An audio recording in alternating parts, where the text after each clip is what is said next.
Bismillahirrahmanirrahim. Assalamualaikum warahmatullahi wabarakatuh, anak-anak ustazah. Bagaimana kabar kalian hari ini? Saya harap kalian hari ini kabarnya baik-baik saja ya. Baik, hari ini kita akan belajar tematik. Nah, di pembelajaran tematik kali ini, kita akan belajar di halaman, masih di tematik 2A, halaman 129. Ya, halaman 129. Dibuka bukunya pembelajaran 2. Kalau sudah, sebelum belajar, kita berdoa terlebih dahulu ya. Bismillahirrahmanirrahim. Rabbi zidni ilma warzuqni fahmah.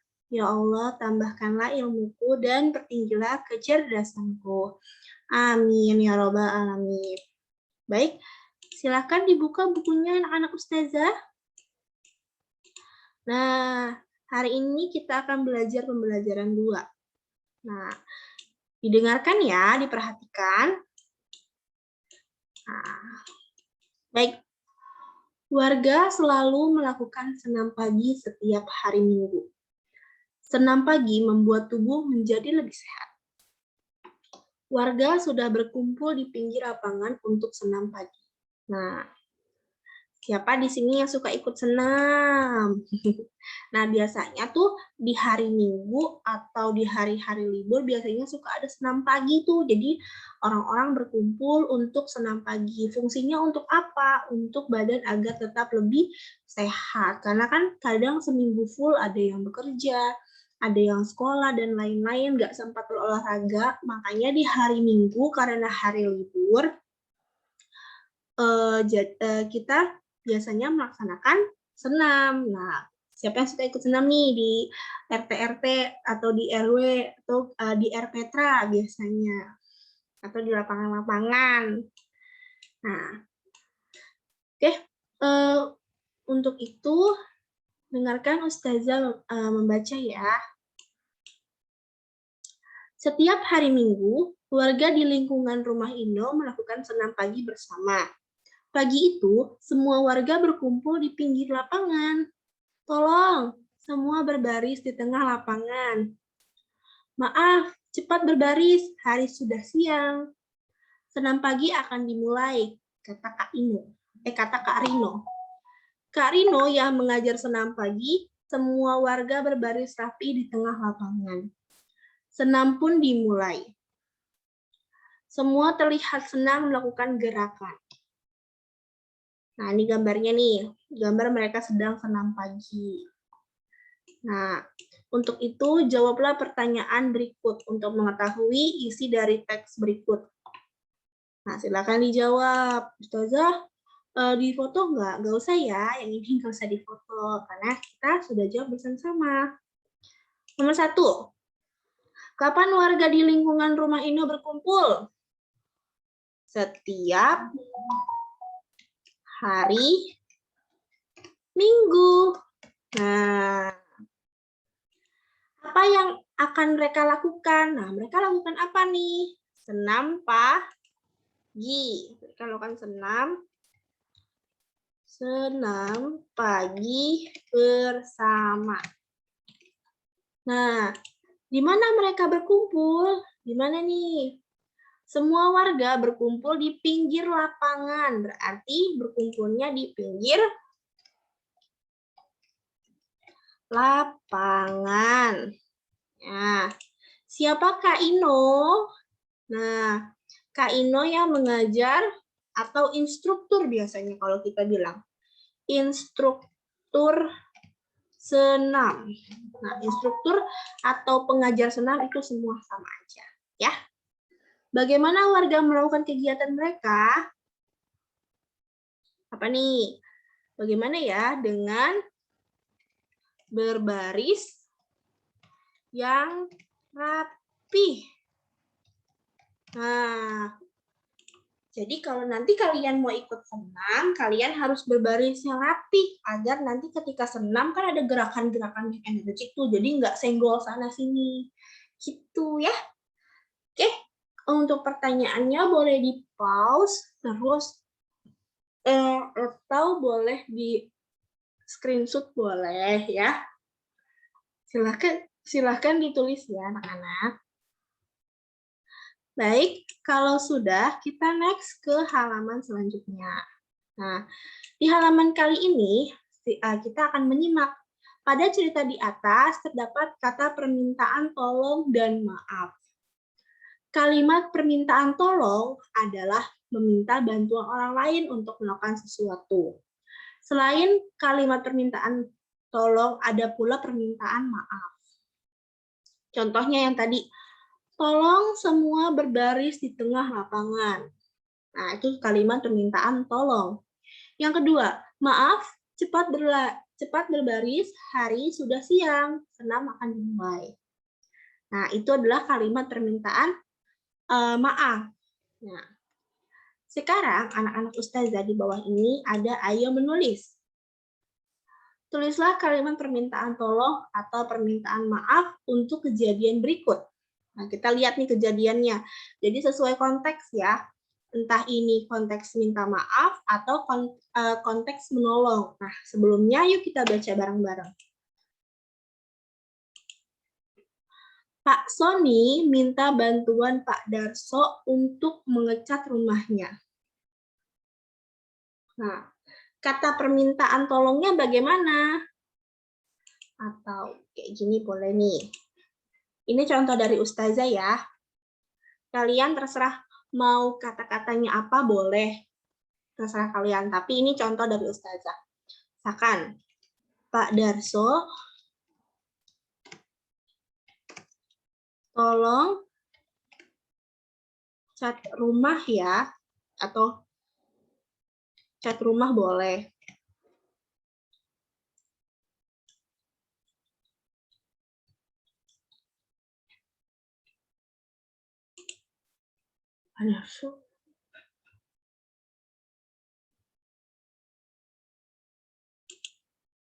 Atau Pak Darso, saya minta bantuan untuk mengecat rumah.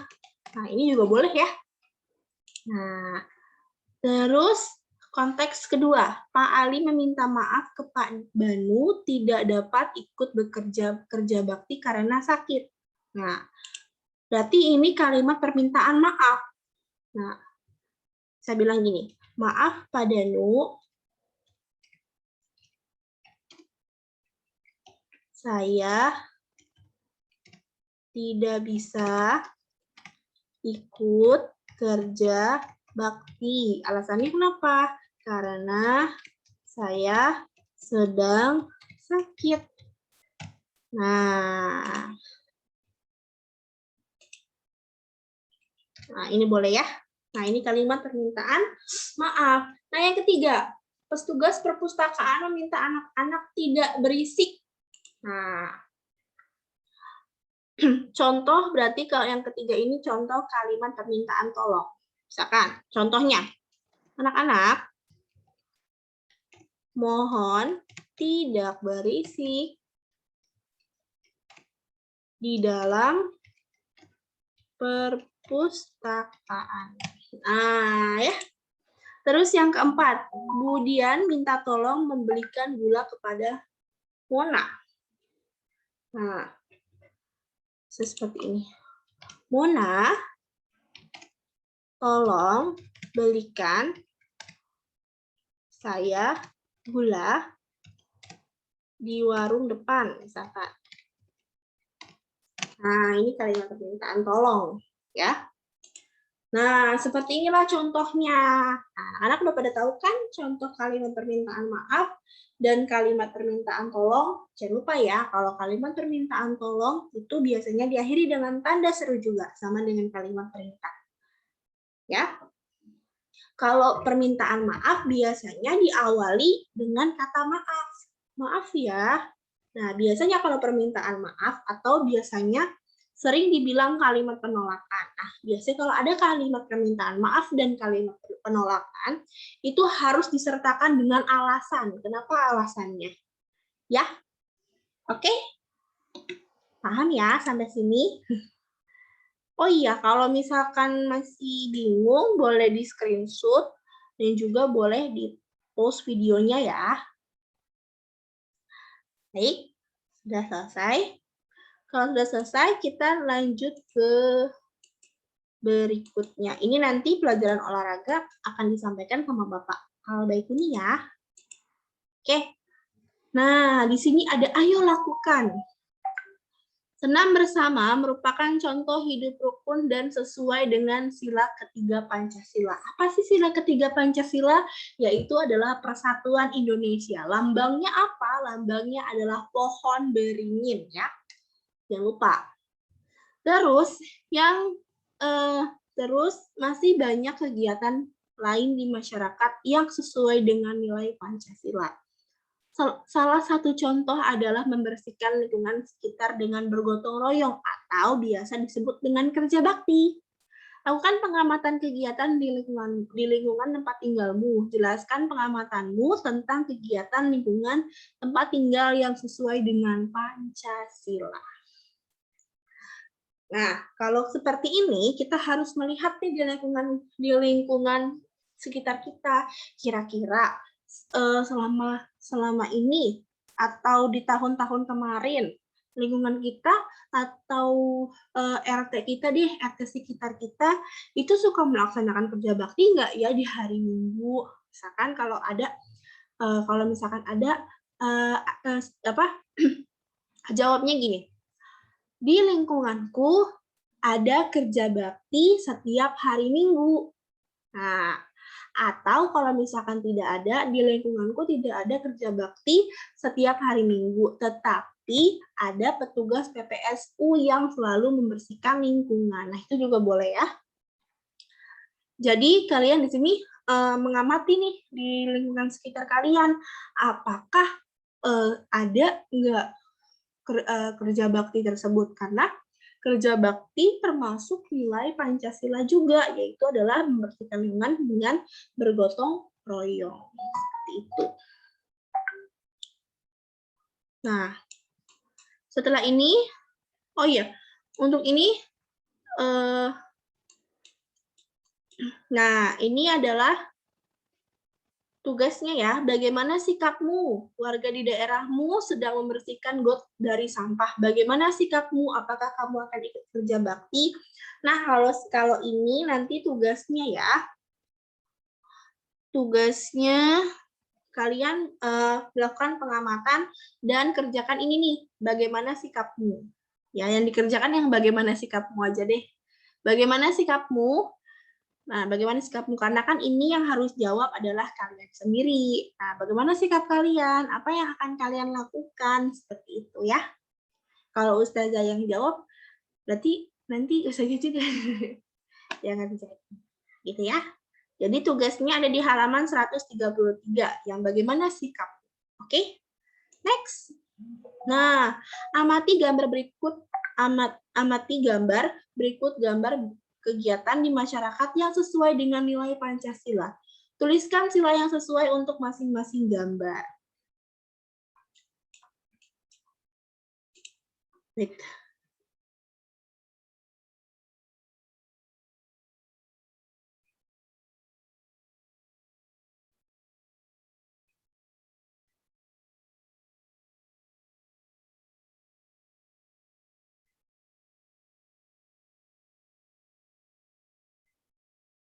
Oh, ya. Nah, nomor 1, apa nih nomor 1 kira-kira? Usah deketin deh. Nomor 1, kira-kira nomor 1 gambarnya apa sih? Apa ya nomor 1 gambarnya ya?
Nah, di nomor 1 nih ada tentang poskamling. Nah, biasanya kalau poskamling ini dia adalah sila ke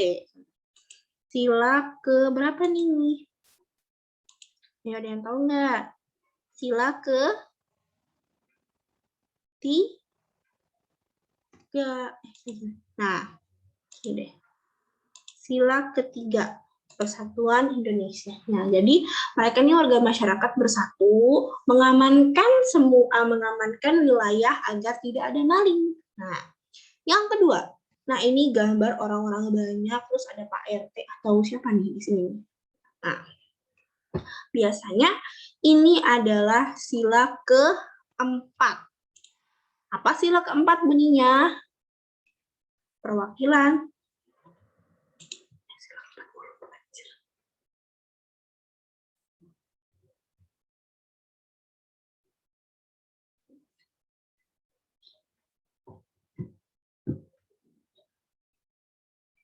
Sila keempat bunyinya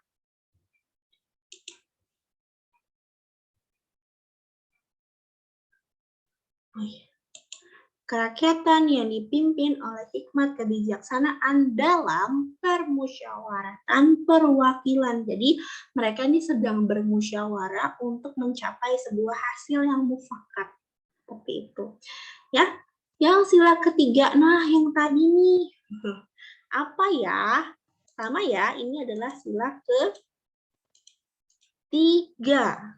Nah, mereka bergotong royong juga nih, bahu-membahu untuk membersihkan lingkungan. Lalu yang keempat adalah sila kelima. Apa sila kelima? Keadilan sosial bagi seluruh rakyat Indonesia. Ya, seperti itu. Nah, silakan ditulis. Kalau misalkan ketinggalan, bisa di pause ya video Ustazah atau bisa di screenshot. Oke?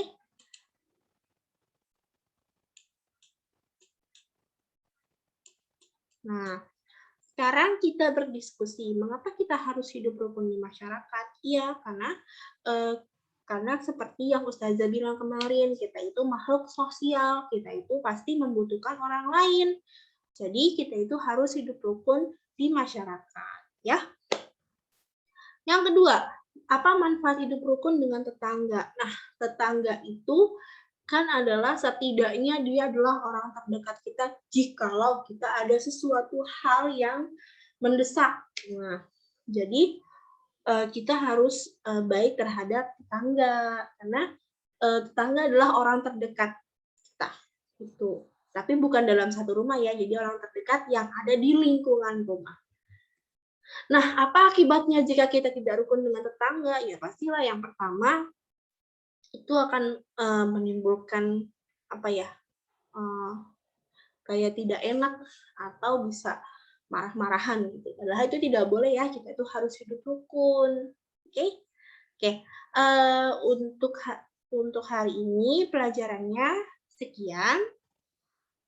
Kurang lebihnya Ustazah mohon maaf. Nanti tugasnya yang ini ya, yang ada di halaman 133.